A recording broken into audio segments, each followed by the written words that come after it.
Welcome to the Selling to Corporate podcast, where we're going to be challenging your sales beliefs around selling to corporate organizations and help you increase your bottom line profits every single month. I am Jessica Lorimer, your sales expert and guide in this world of selling to corporate companies, skyrocketing your company sales and making the impact that you really want in the world. Now, don't forget, if you do enjoy the show today, please do head over to iTunes and leave us a review.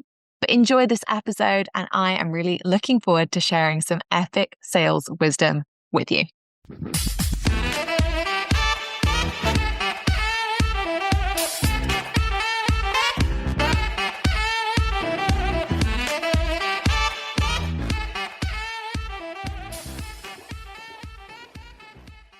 Dun, dun, dun. That sounded very fancy, didn't it? But that is my signal that we are almost at the 90-day point for 2025.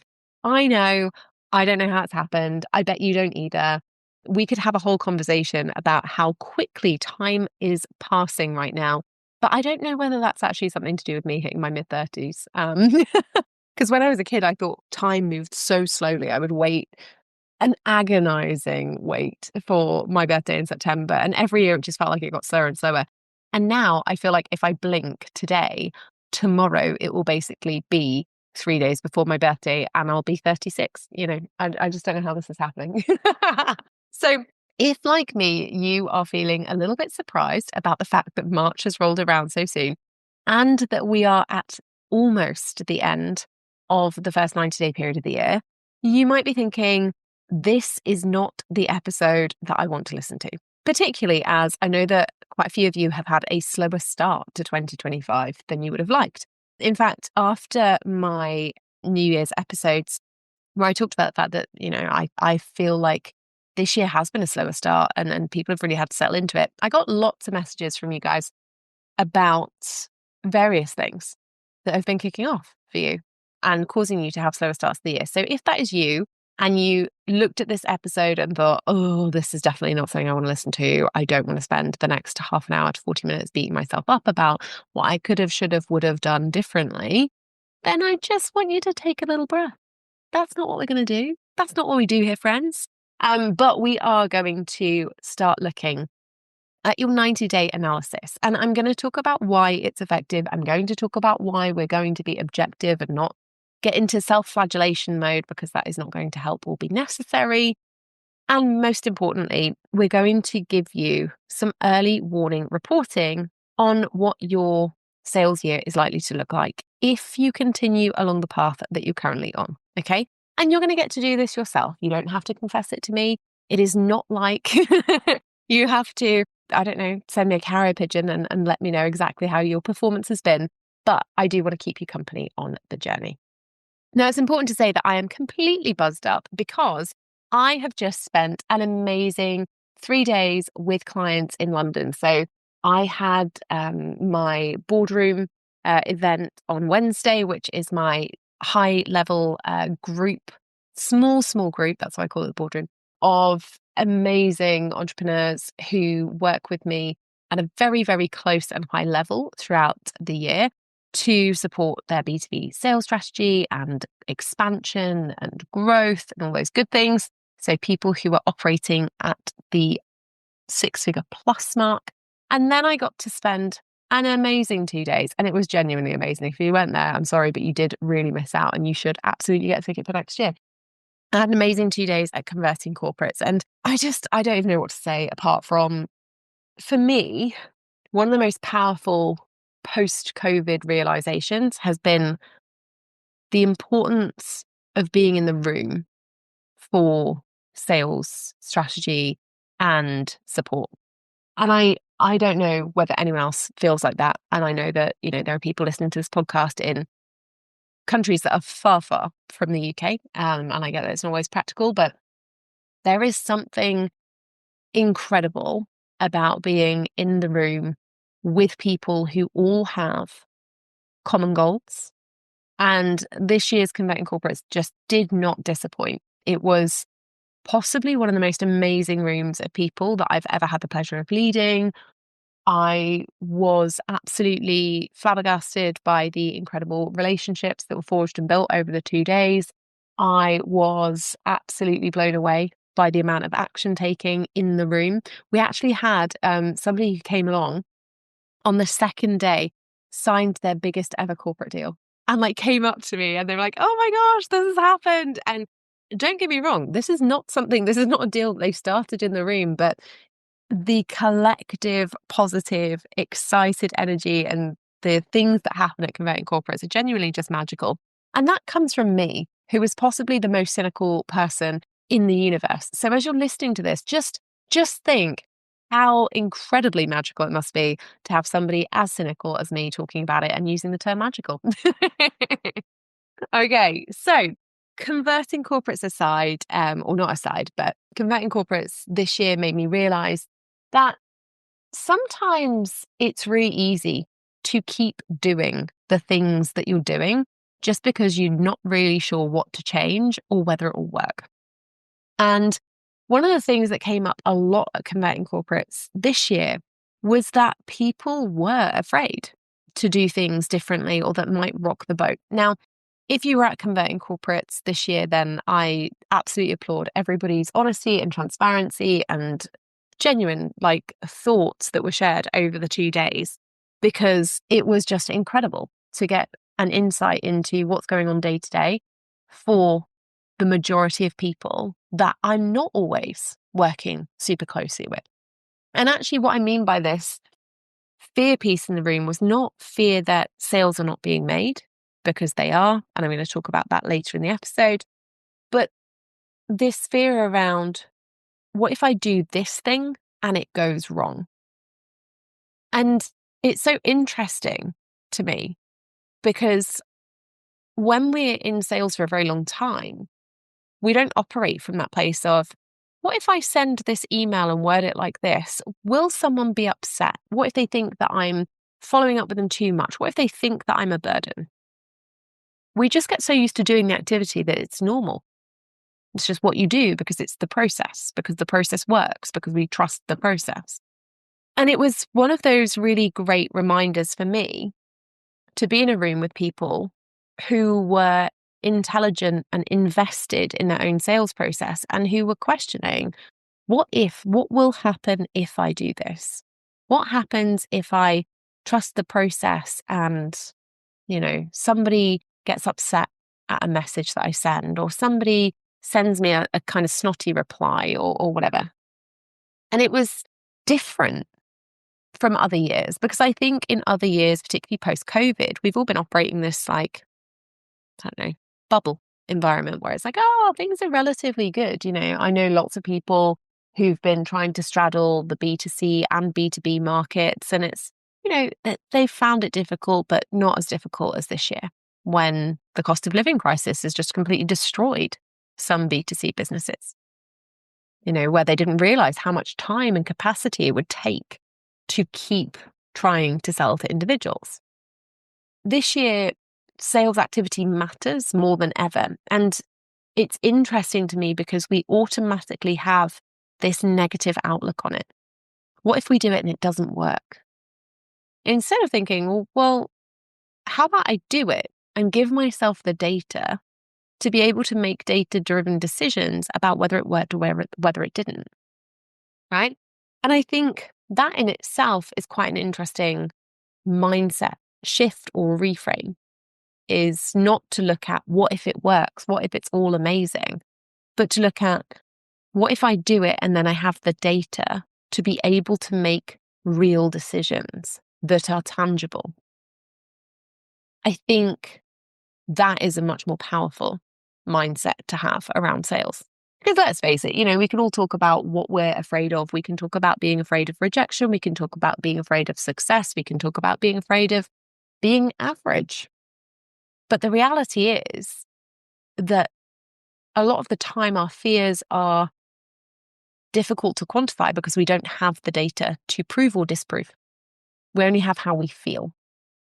And how we feel about our sales activity is usually different to what we would feel if we were able to control it. And so that's the importance of today's episode. It's not to sit and make you troubleshoot and analyze your business and go, oh gosh, it's so terrible. I should have done all of these things that I haven't done.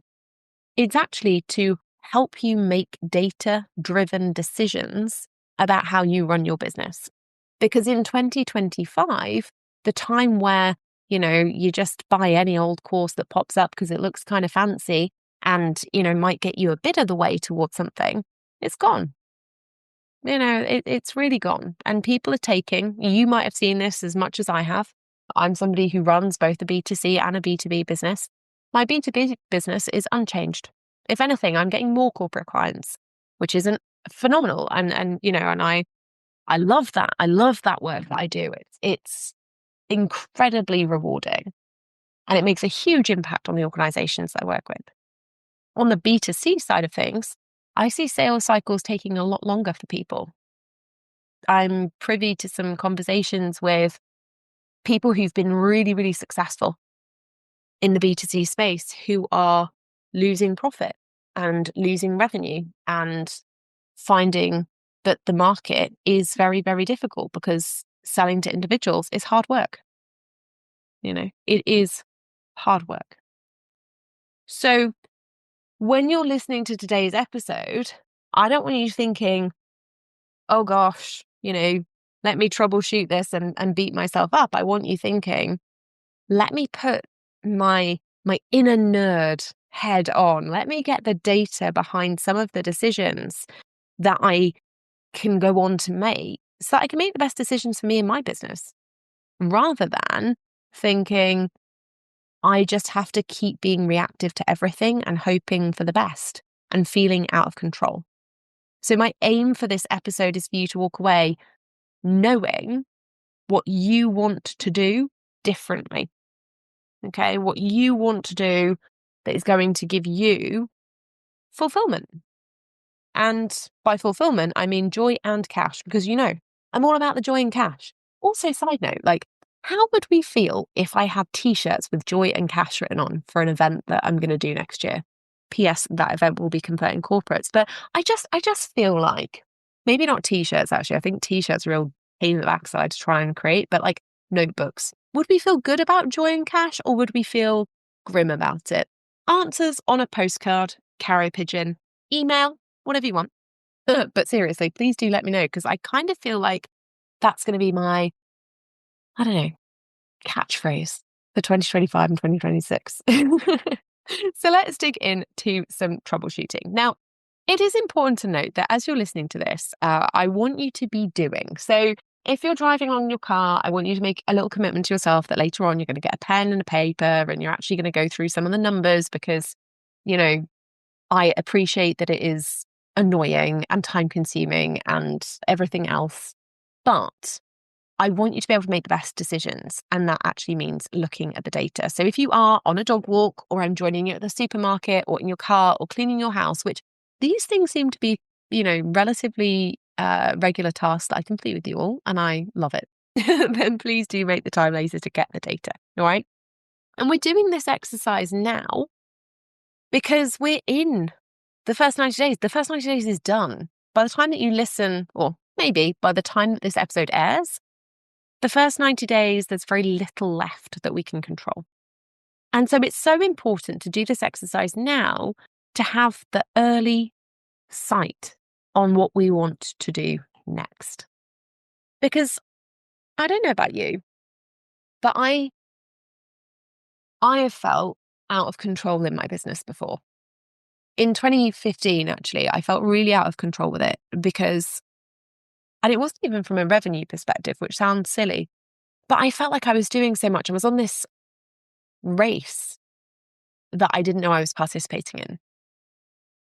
And it felt like I was launching something and launching something and delivering something and delivering something and launching and delivering and launching and delivering. And I just never quite felt like I was getting any time to just breathe or be. And the more I thought about not launching and not delivering, the more the panic set in, because I was like, oh my gosh, what will I do? If I'm not launching and delivering, what will I do? It was existential dread. And I see it a lot now. I saw it in 2024 a lot, where people would say, Jess, I want to, I want to create this predictable sales process, but I can't stop what I'm doing now. Because what if the new way doesn't work? Jess, I want to invest in insert whatever I'm selling, but I can't because I'm too busy right now with delivery. When I finish delivery, I'll invest in the course and I'll do it because I'll have the time. And then those times wouldn't come because by the time they'd finished delivering, they didn't have any money anymore. So they had to go out and make more sales. And it's this reactivity, right? The lack of control. And I get it. And I even saw this a few weeks ago when I released an episode called The Number One Piece of Content That I Recommend to Sell to Corporates. This came out like a month ago now. And I had so many messages from people saying, I simultaneously loved and hated that episode because you've told me that content doesn't work to sell to corporates. And I've listened to the episode and now I know exactly why, but I'm terrified because if I stop posting content, what will I do? They feel reactive and out of control. And that's why today's episode now is so important, because there is nothing that you can do about the last 90 days. However it has gone for you, whether it has been good, whether it has been bad, whether it has been everything in between, it doesn't matter now because it's done. But Q2 is right around the corner. And it doesn't have to be the same as Q1. It can be good, it can be bad, it can be everything in between. And I think there's something lovely about that it can be exactly what you make it and exactly what you choose. And I think that sometimes if your business, and specifically the sales in your business, aren't going as you want them to go, that can also suck. Because hearing it when you feel like you're doing every single freaking thing possible to get it right and it's not working, it just is heartbreaking. So wherever you are, as you're sat looking at the end of your 90 days, I get it. I feel you. I've been there. I think everybody who's ever been in business has been there. But the one thing that has the power to change that for you is troubleshooting your data. And I know it sounds like such a silly, such a small, such an annoying, because it's so time-consuming thing, but it saves that reactivity. It saves you feeling like you're not in control. It lets you know exactly where you might have gone wrong, and it tells you exactly what to do next. And so if you're like me and you're somebody who just wants a roadmap to tell you, do this at this time, and then this thing will happen, then troubleshooting is a game changer for you. And if you're somebody who hasn't realized the joy of that roadmap yet, of the structure of do this and look out for that, and if this happens, do this, then you're about to fall in love with it. Okay. And that's really important. So this time that we're spending together is not about, we're looking at the next 90 days and here's how you can make it your best ever and blah, blah, blah. Because let's face it, we've all heard these claims on the internet before. But what I do want you to be able to do is make solid decisions that are based in your data, that are based in the activity that you have done, so that you can decide what you want to do next. Now, I think it's quite important before we start digging into the questions that we're going to ask ourselves and the data that we're going to look at, which, by the way, is not difficult data. I'm not going to ask you to look at, I don't know, what position Mercury was in when you did your first sales call of February. And I'm not interested in that. It's very, very simple data that you should be able to find easily. But I do think that it's important to look at what I'm seeing across the market at the moment, because it makes a big difference, I think. We actually had a great session at Converting Corporates. One of my clients came on stage and shared a really open Q&A session with the participants at Converting Corporates. And they said, I am somebody who's been working with Jess for a long time. I have had some phenomenal sales achievements.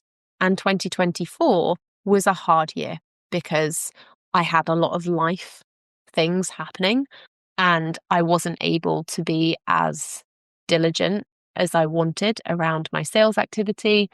And so I had a slower year than I normally would have done. And I felt down and I felt like my confidence was low.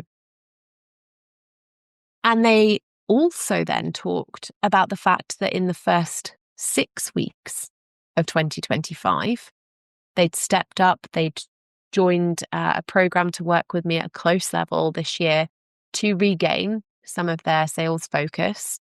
And they shared that actually they'd had more sales calls that had been qualified. They had found those sales calls easier than they found them in 2024. They'd focused on structure and the right things, and it had netted them already one of their highest paid corporate gigs to date. And they shared that openly and transparently on stage. And I think it's really important because when we are in the sales sphere, it's really easy to think some people just find it all so easy. It's so much easier for them because of the industry that they work with or the specialism that they have or whatever. I don't think that that's the case.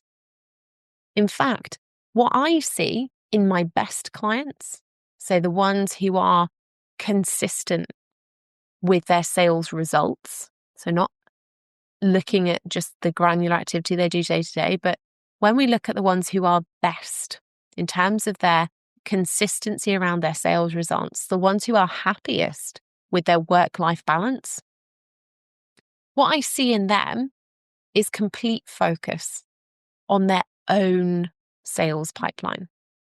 They're not looking at what everyone else in the world is doing.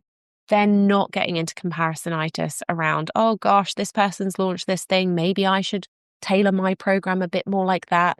Oh, my competitors changed their pricing. Maybe I should lower mine or raise it. They're just in their own lane, blinkers on. They're completely focused on using proven sales activities. They are carving out time every single week to do the things that aren't sexy. They are not the ones who are going viral on LinkedIn, right? Or any other platform for that matter. They are the ones who are down in the trench on a Monday morning, doing their 10 before 10, getting their sales activities done so that the rest of the week they can be enjoying delivering virtually or in person for corporate clients. They are the ones who are absolutely loving their work. They are the ones who on a Friday afternoon, they're not working. They're going to meet their kids after school and taking them for pancakes or whatever it is that people do. They're having that work-life balance that we all said we wanted when we started a business. And in my best clients, those who are the most consistent at producing these sales results, who have that best work-life balance, it is that dedicated focus to their own business, the blinkers being on, and them solely focusing on sales activities that are going to move the needle. That's what makes the difference for them. That's what puts them at the top of their sales game. Now, what I see in the market in general is slightly different. I see people blaming themselves. I should know what to do. I think I'm supposed to be doing this. It's this person's fault for whatever reason. I see people getting caught up in things that are designed to massage our egos rather than adding to our revenue. Posting tons of content on LinkedIn, deciding if they want to create a new YouTube channel or whatever. And to be clear, I probably get a bad rap for this because I talk so openly about not wanting to be on the social media hamster wheel. I don't really care if you've got a YouTube channel or a LinkedIn thing that is working, i.e. producing qualified sales calls every month. Who am I to say that it's crap, right? Problem is, most people don't. So most people are spending hours every week creating a bit of content that might reach 5,000 people on some internet platform. but it doesn't book them any sales calls. And that's the bit that I have the problem with. People focusing their valuable creative time and energy on that rather than that valuable creative time and energy on selling. Yeah. I see lots of inexperienced salespeople being told that the market is down and it's just normal. No one's buying right now. And that's not the case. Yes, we've seen a massive difference in the business to consumer market. We will continue to see that for about 12 months. I talked to my CFO about this the other day, and we had a really transparent conversation about it because we were talking about the political climate and how it's changed in the UK and how that's impacting the cost of living for people in the UK and what that might look like in terms of, the way that I work with individuals over the next 12 months and what that might mean. Yeah, I probably have more of those conversations with people who are way better qualified than me on the numbers front than maybe anybody else is having, because I like to know, I like to be prepared. So yes, the B2C market, sure, it's changed. We can all see that the cost of living has gone up exponentially around the world. That is absolutely it. We can all see that that makes it harder for people to spend disposable income. However, companies are still buying based on logic. Will this get us a return on investment that we're interested in, that we want to prioritize?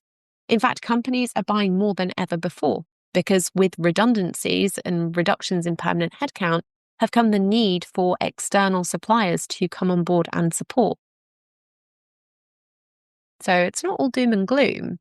It's just that it's easy sometimes to be around other people or listen to the general consensus that it's just the way it is for everybody, because actually it would be more difficult to look back at ourselves and whether or not we're really doing the things that are going to move the needle, or whether we're getting a little bit caught up and being led astray a little on things that maybe make us feel good, like engagement and comments and things, rather than pay the bills. And that's where this episode comes in to troubleshoot what's next for paying the bills. Because let's face it, I'm very clearly not an expert on anything to do with engagement. I think I was joking with a couple of my clients. I was like, I don't think I've ever made it past like 50 likes on a LinkedIn post. And I'm pretty sure that's when I got married. So if I was measuring my revenue and or self-worth by that, then I would feel different. But luckily I focus on sales activities instead and having a really good sense of humor about how boring I must be. So let's take a little look at the troubleshooting questions I want you to ask yourself. Now, it's important not to let yourself or not to give yourself a get out of jail free card on this, because I talk to people all the time when I'm doing what I call a free sales gap analysis. I ask these questions of people and they will say, oh, I don't know. Not, I'm going to go away and find out. They'll just say, I don't know. And unfortunately, when we say to ourselves, I don't know, and we don't go away and find the data, often we're not able to give ourselves the objective perspective and useful insight that we actually wanted from the exercise. So with that caveat in mind, I want you to answer these questions for yourself. And then we can think about what that's going to highlight for you. So in this quarter, this first quarter of the calendar year, I want you to ask yourself or find out from your data, how many leads have you put through some kind of lead generation cycle, whatever that looks like for you. So for those of you out there who are thinking, oh, Jess, well, I'm a top student here because I bought your cold outreach conversion course, or I'm in the C-suite, or any other thing that you have where I have taught you how to do lead generation, you should know how many leads you've put through a full sequence in your lead generation method. If you are somebody who has not historically had much of a sequence, I just want to think, how many leads have I generated in the last quarter? And I do mean qualified leads. So how many people have I tried to proactively speak to? That might be on LinkedIn, on email, but in a one-to-one capacity, not commenting on their posts or them commenting on yours this quarter. Okay. And then I want you to ask yourself or find out from the data, how many sales calls have I had this quarter? So how many qualified sales calls have I had this quarter? And that means qualified with a stakeholder or decision maker who is A, responsible for your area of specialism, and B, holds budget to pay you, right? So holds the responsibility and has the budget to pay you. Okay. So any networking calls, that doesn't count. Any calls where you're having like a virtual coffee with somebody, don't count unless they are qualified. How many calls did you have? Then, how many proposals, qualified proposals, did you send out? So by qualified, I mean proposals where you had all the information needed and you had the buy-in from the stakeholder. So if they said something like, oh, just pop this all in an email and send it over, that doesn't count. If they asked you to send over a brochure or send over a little bit of info that we can take another look at, that doesn't count. But how many qualified proposals where you had their buy-in, where they were excited about working with you, where you had all of the practicalities that you needed to write a great proposal, how many did you send out from those sales calls? And then how many sales did you make? So how many sales did you make in Q1? And finally, what was your average transaction value? Now, these are possibly the 5 most powerful questions I ask myself in my business every single quarter. Because you might be thinking, oh, but Jess, you're just telling us to do something that you wouldn't do because you're obviously doing something way more advanced and fancy. And I am not, I promise you. Interestingly, one of the things that came up at Converting Corporates was this idea of advanced sales strategies. And it's one of the things that really grips my goat. That was the wrong analogy, but I'm not going to change it. So we are where we are. It really grinds my gears because, we see a lot of people talking about advanced sales strategies, and advanced sales strategies aren't really a thing. And B, any advanced sales strategies are usually not accessible for anybody who does not track metrics regularly. So, if you don't track your metrics, then you're never going to be able to use an advanced sales strategy. But whatever.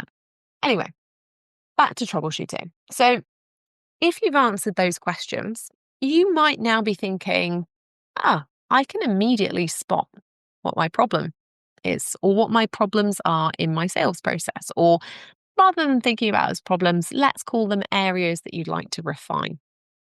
So for example, if you spent last month or the last quarter generating 500 leads, but you only booked 2 sales calls, well, you've probably got a problem with your lead generation process.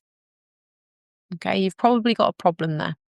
And if you have a problem there is no point just continuing to tell yourself, well, I should just generate more leads, because if we know they're not converting into calls or calls with the right people, then that's a problem. There's no point in just generating more leads because we know that the output isn't going to be exponentially different. If you've had lots of calls, so let's say you had, 20 sales calls across the quarter and only 2 of them converted into proposals and you got 1 or no sales, that would be a problem because your conversion rate would be very low. Generally, the average person with no sales training will close at 25% of opportunities.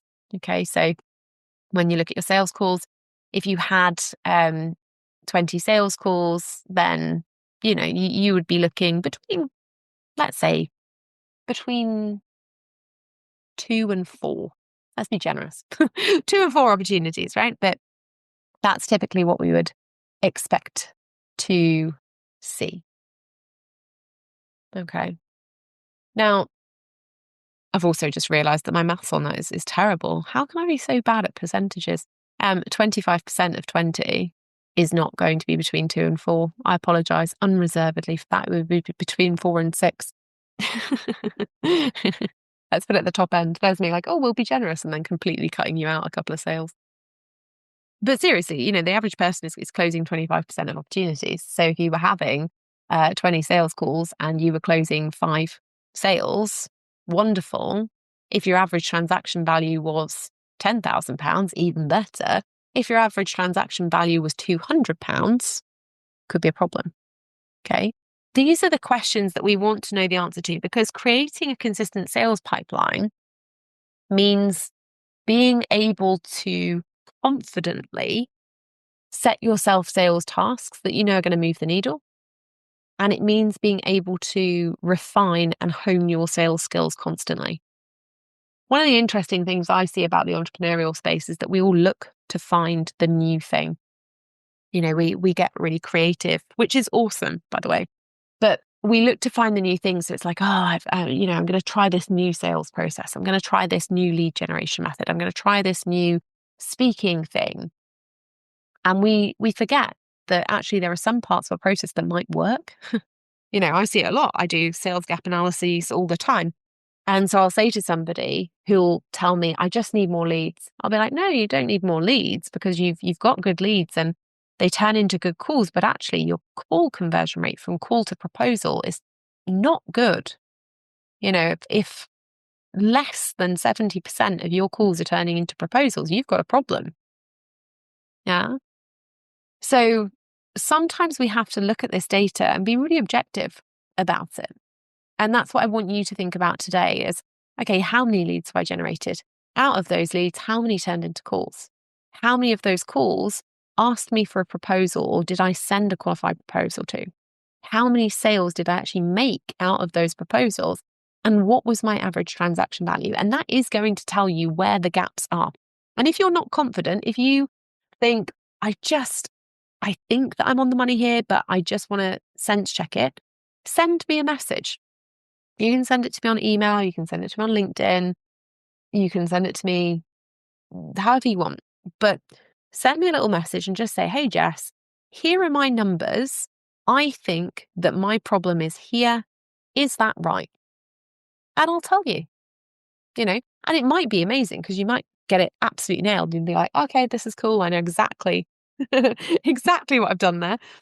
And you also might think, I'm just not sure. And maybe you've got a couple of areas that you think you need to look at. And if that's the case, just drop me a little message, give me your numbers, none of the wishy-washy, like, oh, I don't know this part.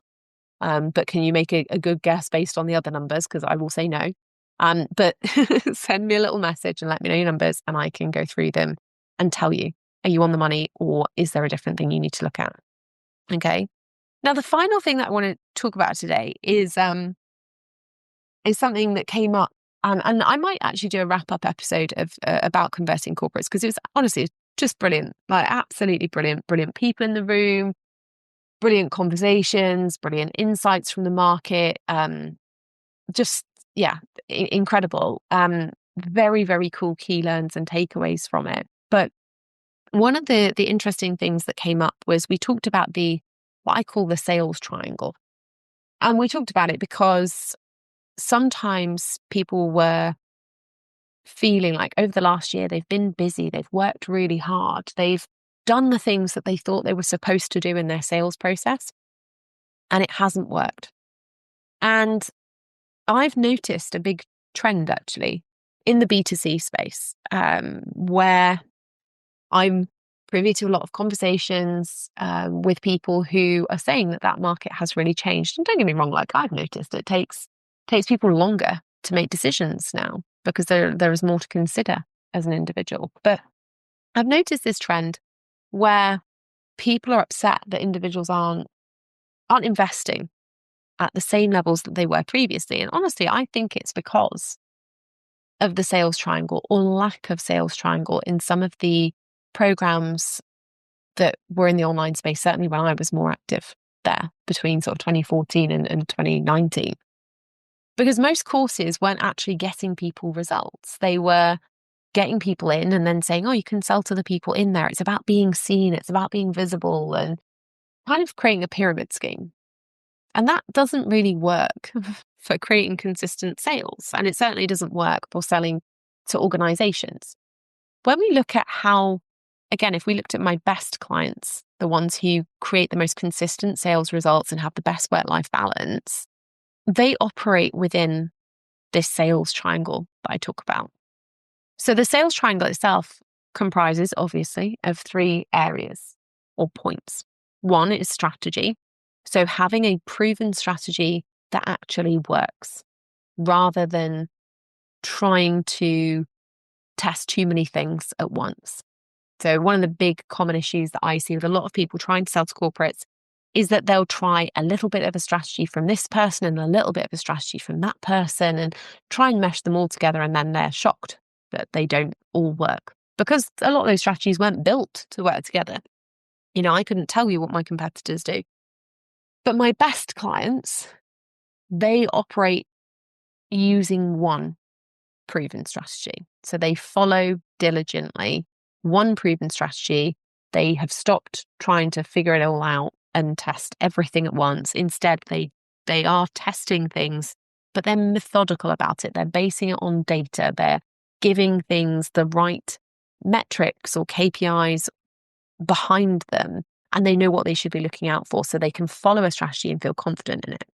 The second point is, and again, these are my best clients, the ones who create the most consistent results and have the best work-life balance. They implement. Now that sounds like such a silly thing, doesn't it? But how many times, and I've been this person, just so you know, how many times have you been told to do something, you've been given really clear instructions, but it doesn't seem like something you want to do, so you kind of do the bits that you like and not the bits that you don't, right? And then you expect it to have the same or produce the same results, but it doesn't. And initially you're confused. So we had this at Converting Corporates, actually. And it was so funny because I just love it. I love when people come into a room. I love the moment the light bulb goes off and it just clicks for them and they get it. And one of the things that we do a lot when I'm in the room with my clients is we do a lot of practical exercises, implementation exercises. And we were doing something around negotiation. So everybody was in the room and we'd all been paired up to practice specific negotiation scenarios. And I was walking around the room, listening in and guiding people and facilitating in a way that was nosy, but also hopefully useful, and helping people get to better outcomes. And I got to a couple of tables where I'd show up and a couple of people would look at me and be like, oh, we're just talking through this scenario and talking about what we would say. But we've been through all of them. We're just talking about what we would say. And I'd say, great, but that's not the activity that I asked you to do. And initially they'd look really shocked and were like, oh yeah, but, and I was like, no buts. The whole point of being in a safe learning environment is that you practice your sales skills here so that you're not just leaving yourself to fend in the wilderness, right? When it actually gets to a real sales call. Because the thing is, I can guarantee that anything that you think that you might do or think that you might say on a sales call or in a negotiation or any other time that you haven't practiced, that you haven't developed the muscle memory of doing, it won't come out like that. It just won't. And then you end up wasting sales opportunities, real ones that matter, because you didn't practice the skill or because you didn't implement the instructions fully or because you didn't fully embrace the strategy, right? So implementation is that second point to our sales triangle. If we have a proven strategy, doesn't even have to be the best strategy in the world, but if we have a proven strategy and if we implement it, we are the majority of the way there to creating a consistent sales pipeline that actually gets results, that actually creates consistent clients every month. Now, you might be thinking, well, hang on a minute, Jess. Strategy plus implementation, what's left? Those seem to be the key things when we talk about sales, and they absolutely are. But there's one final point to our sales triangle, and that's accountability. And most importantly, accountability from people who actually know what you're trying to do and who have similar goals or have already achieved those things. One of the things that I think is so lovely about the community that we have inside events like Converting Corporates or inside the C-suite is the fact that people almost they almost breathe out when they get in there, because suddenly they're in a room or in a program with people who get it, right? And I don't know about you, but I've sold B2B, I've sold to companies for 18 years. Since starting my own business, I've always sold to companies as well as individuals, but I've always sold to companies. And I've been to most of the big online events. I've actually spoken at a lot of the big online events, and I've been very privileged to be on those stages. But the conversations for those events or courses that I would buy, they never talked about the things that mattered to me. I knew I wasn't going to get a corporate client, by setting up a Facebook ad and putting them through a 10-part funnel. I just know, like, sales directors, do you know what they're not spending their free time doing? Watching an hour-long webinar about me and my latest finds. They're just not. They don't have the time. They're certainly not reading a 7-part email sequence about it. They're just going to delete that. And they're not going out there in their free time and thinking, yeah, I'm just going to stack up a bunch of YouTube videos and watch those. That's not what they're doing. In their free time, they're out with their friends. They're living their life. They're spending time with their children. They're doing all the things that we would love to do. I'd say we would love to, that we all want and love to do. Right? It was very hard for me to be accountable in environments where I felt like the only one. It's also very hard to be accountable to people who haven't got the same goals or similar goals to you. And it's really hard to be around people who just don't get what it's like to sell to the type of environment that you want to sell to. A final note on that is it's also hard to be around people who aren't able to inspire and motivate you. I had a client a few years ago who said to me, she was like, the best and worst thing about joining the C-suite is that I don't fit the old communities that I used to be in, the old business communities. I've outgrown them because I make so much more revenue now, and I'm dealing with bigger things now. I feel like I'm making more of an impact now. And they said, it's really sad, but also I'm really pleased because now those people get to be around people that can be inspiring and motivating for them. And I get to be around people that are inspiring and motivating for me. And I thought that's such a lovely thing. Having that accountability from people who actually know what you're doing or trying to do, from people who know how to challenge you, from people who can give you real advice based on real experience, who can tell you honestly about the market or their market or what they think is going to happen. That is so different. It's so different. It's like, I don't know, it's going into a room and knowing that everybody in there has your back. And it's that helps even professional salespeople to consistently perform at their best, having that triangle.